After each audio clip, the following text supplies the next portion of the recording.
Lu pernah nggak sih lagi tidur enak, terus tiba-tiba knalpot brong lewat. Dan nyawa lu kayak balik aja gitu ke tubuh secara tiba-tiba.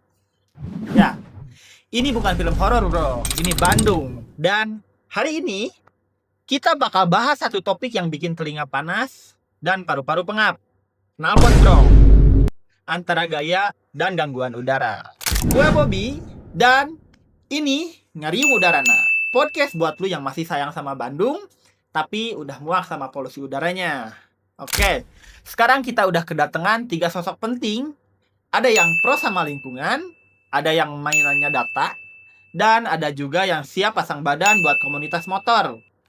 Ini bukan debat DPR bro, tapi siap-siap aja panas. Langsung aja kenalin dulu teman-teman gue hari ini. Halo, gue Danu. Halo, saya Abdul. Halo, gue Adam. Oke, kita langsung aja ke diskusi kita hari ini. Check it out.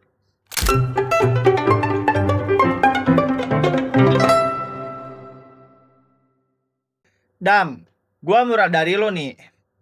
Lu termasuk yang pro modifikasi knalpot? Kenapa sih lu anggap itu bukan masalah, Dam? Karena menurut gue emang knalpot brong itu nggak mencemari udara. Tapi kan itu mengganggu orang-orang sekitar. Dan jalanan itu kan jalanan hak umum. Jadi itu kan masyarakat juga ada istilahnya ada pemenang untuk menegur dari pengguna brong itu. Jadi kita tuh sebagai masyarakat, kita tuh berhak untuk nyaman gitu di jalan. Siap. Gini bro, buat banyak anak motor, terutama yang gabung komunitas nih, modifikasi itu bagian dari ekspresi diri.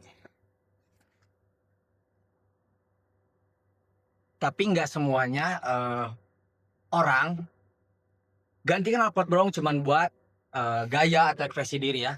Karena emang salah satu fungsi dari knalpot brong itu untuk melancarkan kendaraan ya, terutama, dan yang lainnya juga ada sisi positifnya. Sisi positifnya, lu pernah nggak sih kalau ada orang kenceng dari belakang terus tiba-tiba ngelewat kan keserempet motor gitu? Nah, oke, tapi itu kan sebenarnya ada masalah alternatif lain untuk mencegah hal tersebut. Gak harus pakai motor brong juga kan. Itu kan ibaratnya mengganggu orang lain.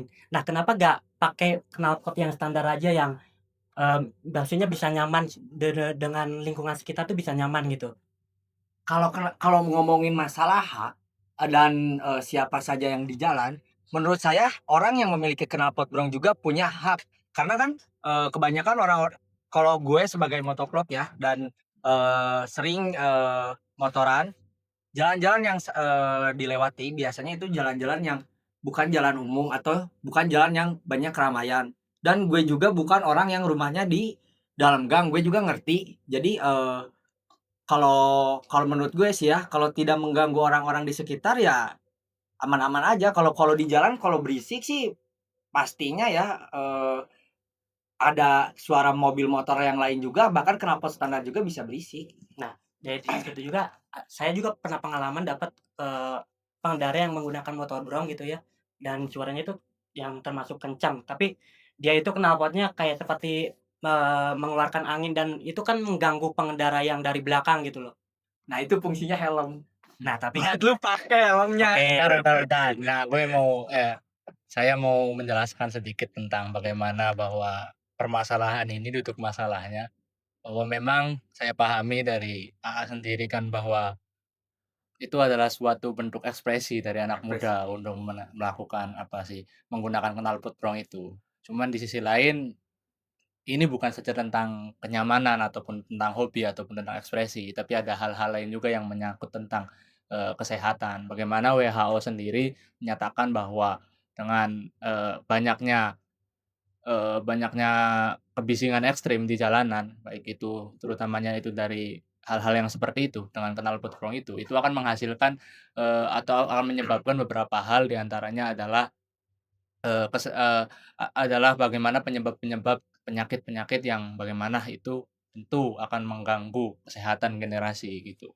Iya. Seperti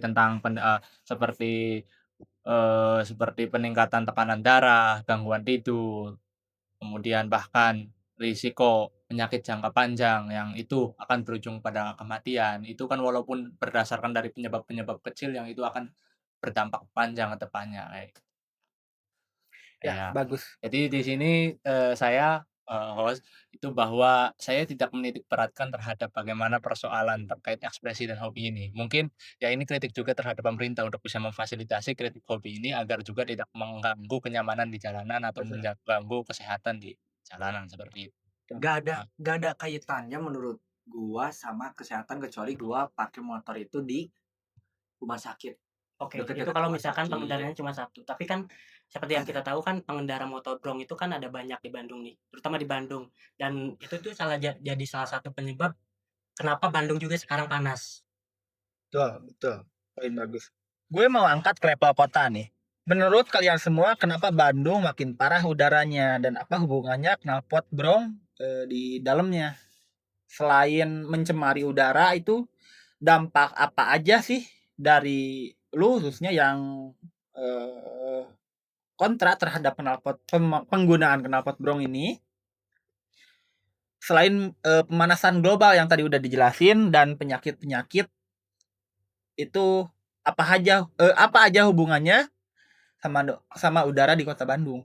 Nah, mungkin untuk penyebab penyakit dari penggunaan knalpot brong terutamanya itu bisa merusak paru-paru atau lambung gitu, terutama pada anak-anak kecil yang mungkin imunnya itu masih masih kurang lah gitu ya.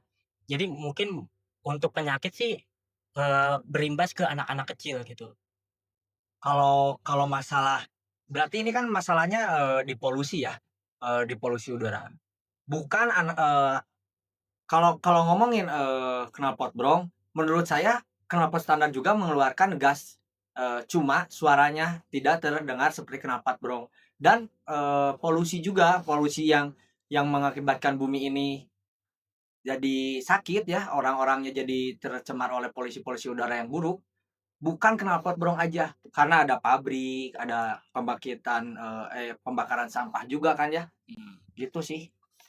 Kalau dari saya sendiri, eee, bahwa terkait penyebab tentang pemanasan global ataupun terkait adanya tingkat panas yang lebih tinggi di Kota Bandung ini ataupun juga dengan, polusi udara yang, semakin hari semakin mengganggu, itu ya tentu disebabkan oleh beberapa pihak seperti tadi yang dikatakan, bisa dari, pembakaran udara, kemudian dan yang lainnya. Cuman berdasarkan dari data DLH Bandung sendiri bahwa total 70%, penyebab polusi udara itu kebanyakan dari jalanan. Kemudian kita masuk lagi kepada bagaimana bahwa di jalanan itu bukan saja dari knalpot brong ataupun dari knalpot standar gitu, tapi di sisi lain bahwa memang knalpot standar tentu akan membawa polusi tapi di sisi lain juga bahwa knalpot brong itu dengan, dengan mekanismenya atau tekniknya yang seperti itu menghasilkan polusi yang lebih banyak dan itu ya bisa meningkatkan itu tadi gangguan udara yang lebih besar tentunya kepada masyarakat sekitar itu. Dan di sisi lain juga ya memang permasalahan-permasalahan tadi harus segera ditangani dan diatasi dan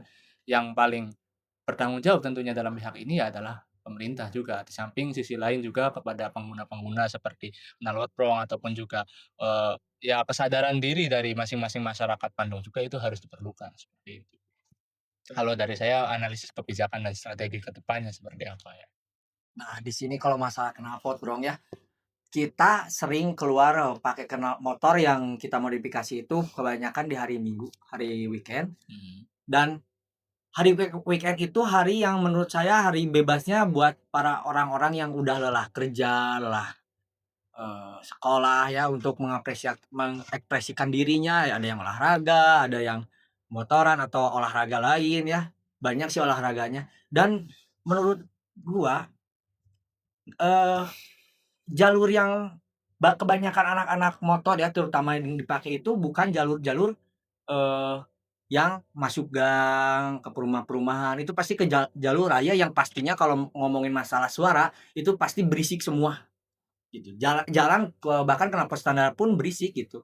Dan kebanyakan kan dari kota ke, pedesaan ya. Di pedesaan kan banyaknya, hutan, lewatin hutan-hutan, kebun teh. Itu kan, seperti area terbuka gitu. Jadi kalau dari suara menurut saya nggak ter nggak nggak terlalu untuk disalahkan juga.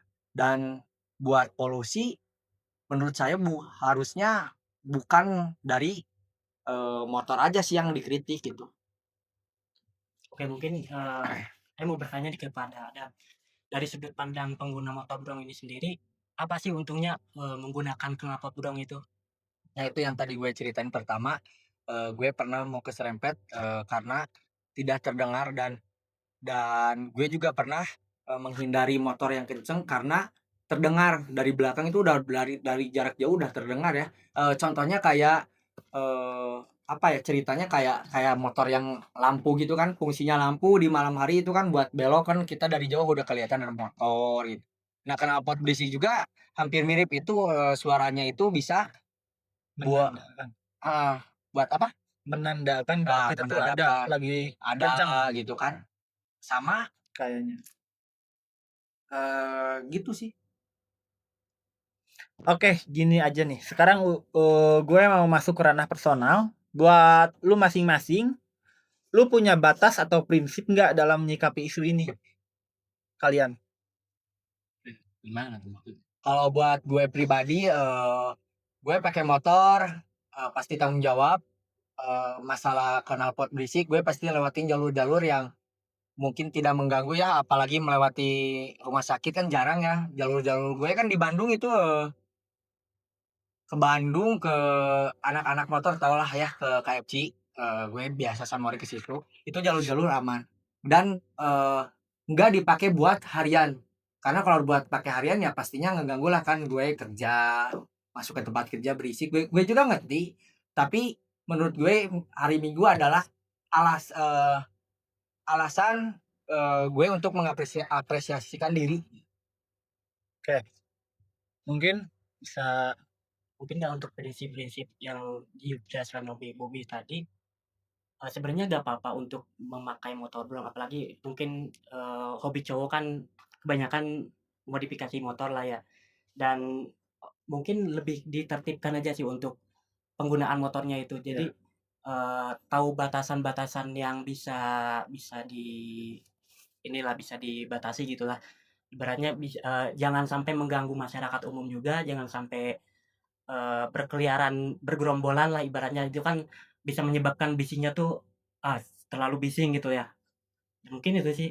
Nah, gue tadi ya, menurut yang dipusatkan gitu. Nah, kalau menurut gue pemerintah juga harusnya mikirin tentang masalah ini ya, buat anak-anak yang suka motor-motoran.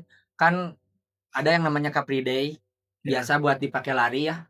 Nah, menurut gue kasih titik pusat buat anak-anak ngumpul gitu di hari Minggu buat yang suka-suka senmori gitu. Gitu sih. Oke.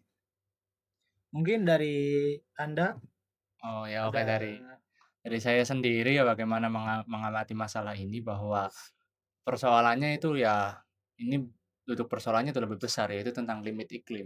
Artinya bagaimana bumi kita ini sudah tua, hari semakin hari itu krisis iklim semakin semakin meresahkan gitu kan. Bahwa ya persoalannya sebenarnya bukan saja masalah knalpot brong, tapi terhadap berbagai persoalan masalah iklim itu memang diperlukan kesadaran daripada seluruh pihak gitu. Baik itu dari masyarakatnya sendiri, baik itu ya mulai dari diri kita sendiri dan juga daripada peran pemerintah ini sangat diperhitungkan untuk bagaimana bisa menyelesaikan masalah iklim ini gitu. Terlepas daripada bagaimana tadi perlibatan hobi di masalah kasus knalpot brong ini, yaitu memang saya menghargai terkait bagaimana anak muda mengekspresikan dirinya, cuman di sisi lain bagaimana pengekspresian ini sekiranya tidak berdampak kepada kemudorotan atau berdampak kepada keburukan terutamanya terhadap lingkungan, terhadap bumi yang kita tinggali ini. Kurang lebih seperti itu sih. iya.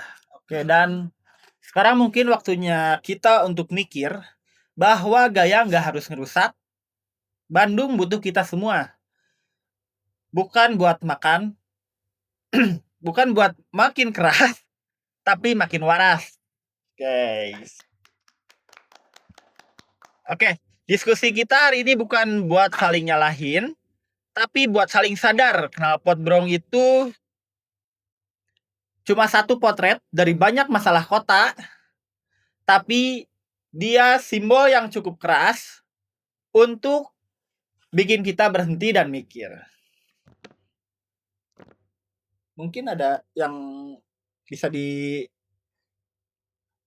untuk penonton sekalian dari kalian semua? Ada nggak? Ya, kalau saya ada pastilah. Silakan. Ya mungkin dari saya dulu ya. Intinya bagaimana saya ingin menyampaikan kepada seluruh masyarakat dan yang lainnya bahwa bumi adalah tempat kita tinggal, maka kita jaga baik-baik bumi ini. Seperti itu. Oke, terima kasih udah dengerin Ngariung Udarana. Jangan lupa, kadang perubahan dimulai bukan dari razia, tapi dari obrolan. Sampai ketemu di episode selanjutnya guys. Jangan lupa like, follow, komen, dan share.